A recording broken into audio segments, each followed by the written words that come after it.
കുളപ്പുള്ളി കൈലിയാട് റോഡിൽ കിണറ്റിൻകരയ്ക്ക് സമീപത്തെ വീട്ടിൽ നിന്നും തെരുവുനായ കടിച്ച് പുറത്തേക്കിട്ടത് കഞ്ചാവ് അടങ്ങിയ കവർ. വിവരമറിഞ്ഞെത്തിയ പോലീസ് സമീപത്തെ മുൻ കഞ്ചാവ് കേസ് പ്രതിയുടെ വീട്ടിൽ പരിശോധന നടത്തി. 50.43 ഗ്രാം കഞ്ചാവ് പിടിച്ചെടുത്തു.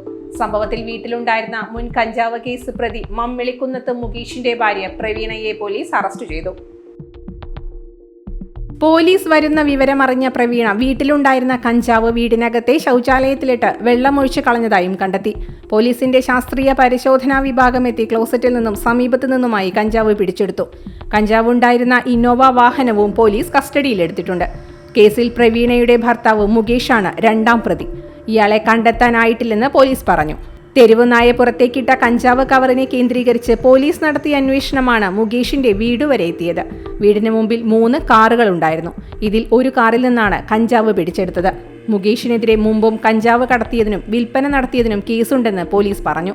Inspector V Ravikumar, SI M Mahesh Kumar എന്നിവരുടെ നേതൃത്വത്തിലായിരുന്നു പരിശോധന.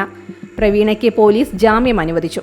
പ്രദേശത്ത് കഞ്ചാവ് മാഫിയ സംഘങ്ങൾ വിലസുന്നതായി ശ്രദ്ധയിൽപ്പെട്ടിട്ടുണ്ടെന്നും ഇക്കാര്യം പോലീസിനെ അറിയിച്ചിട്ടുണ്ടെന്നും കൗൺസിലർ MK ശരത്ത് പറഞ്ഞു. Shoranur medical trust, Shoranur. Dot view news. കാഴ്ചകളാണ് ലോകം, കണ്ടു തുടങ്ങുക.